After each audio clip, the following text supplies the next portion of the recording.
मंदी आने वाली नहीं है, मंदी आ चुकी है। बस आम आदमी को अभी दिखी नहीं है और जब दिखेगी तब शायद बहुत देर हो चुकी होगी। पेट्रोल डीजल महंगा हो चुका है, नौकरियां जाएंगी और जा भी रही हैं, ईएमआई डूबेगी, बैंक दबाव में आएंगे। क्या है ये पूरी कहानी? आज जो मैं आपको बताने वाला हूँ वो शायद आपको कोई न्यूज चैनल बताएगा नहीं। और हाँ, अगर आप YouTube पर देख रहे हैं तो अभी चैनल को सब्सक्राइब करें, फेसबुक पर है तो हमें फॉलो करें, क्योंकि ये खबर हर भारतीय तक तो पहुँचनी चाहिए। आपके घर में जो फ्रिज है वो ईएमआई पर है, गाड़ी है वो ईएमआई पर है, घर है वो होम लोन पर है और वो फोन वो भी शायद ईएमआई पर है। अब जरा सोचिए, अगर कल नौकरी चली जाए तो ये सब कैसे चलेगा? यही सवाल आज का सबसे जरूरी सवाल है और इसका जवाब जो आज आपको मिलेगा वो शायद आपने पहले कहीं नहीं सुना होगा। मैं हूँ सुशील गिरीश, आप देख रहे हैं 7 टीवी भारत का हिडन ट्रूथ और आज हम बात करेंगे उस मंदी की जो दिख तो नहीं रही लेकिन चल रही है। देखिए, जब देश के सबसे बड़े बैंकर कुछ कहते हैं तो उसे नजरअंदाज नहीं किया जा सकता। उदय कोटक महिंद्रा बैंक के चेयरमैन, उन्होंने हाल ही में कहा है कि भारत को जल्द ही एक बड़े आर्थिक झटके का सामना करना पड़ सकता है।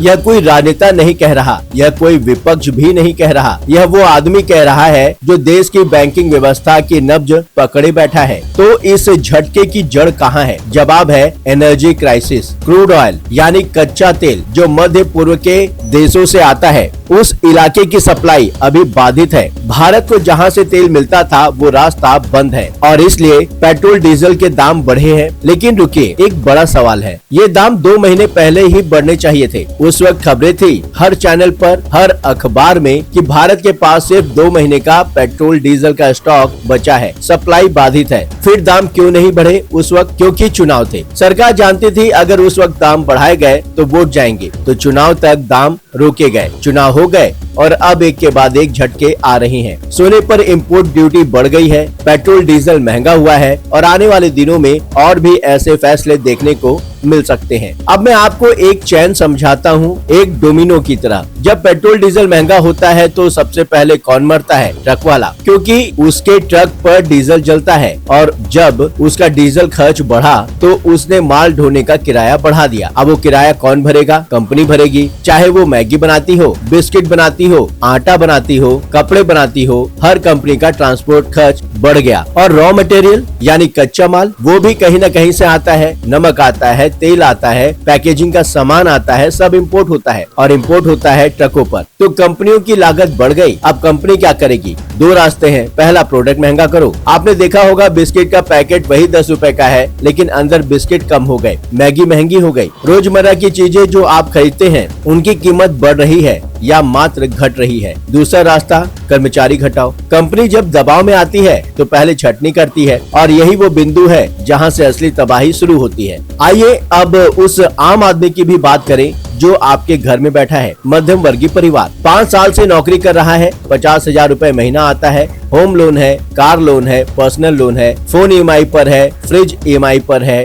टीवी ईएमआई पर है और वो सोच रहा है अरे हमारी नौकरी तो सेफ है, 10 साल से चल रही है, क्या होगा? यही सोच सबसे खतरनाक है, क्योंकि जब कंपनी छटनी करेगी तो नोटिस नहीं आएगा। एक दिन बुलाया जाएगा और कहा जाएगा थैंक यू, अब आपकी जरूरत नहीं है। और उस दिन से होम लोन की ईएमआई कौन भरेगा? कार की किस्त कैसे भरी जाएगी? फोन की किस्त कैसे निकलेगी? ये पैसा जाता है बैंक को और जब बड़ी संख्या में लोगों की नौकरियां जाएंगी तो बड़ी संख्या में लोग ईएमआई भी नहीं भर पाएंगे और तब बैंकों का एनपीए बढ़ जाएगा। एनपीए यानी वो कर्ज जो बैंक ने दिया लेकिन वापस नहीं आया। बैंक का धंधा क्या है? लोगों को लोन दो, ब्याज कमाओ, बस यही है उनका काम। जब लोन ही नहीं वापस आएगा तो बैंक चलेगा कैसे? और यहाँ आकर असली डर शुरू होता है। 140 करोड़ की आबादी में करोड़ों लोगों ने लोन ले रखा है, करोड़ों ईएमआई हर महीने जाती है। अगर उनमें से भी एक बड़ा हिस्सा रुक गया तो बैंकों की नींव हिल जाएगी। 2008 याद है वो साल? पूरी दुनिया में महामंदी आई थी। अमेरिका से शुरू हुई, बैंक डूबे,